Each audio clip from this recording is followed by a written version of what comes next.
আপনি যদি একজন পাঠক এবং একজন বইপ্রেমী হন, তাহলে জায়গাটা আপনার জন্য।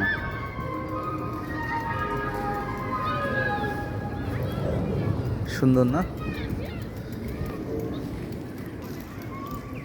পার্কের ভিতরে ছোট্ট একটা ঘর, তার ভিতরে অনেকগুলো বই রাখা আছে। চাইলে এখান থেকে বই নিয়ে আপনি পড়তে পারেন, অথবা আপনার যে বইটা প্রয়োজন নেই এই বক্সের ভিতরে রাখতে পারেন। দারুণ একটা উদ্যোগ।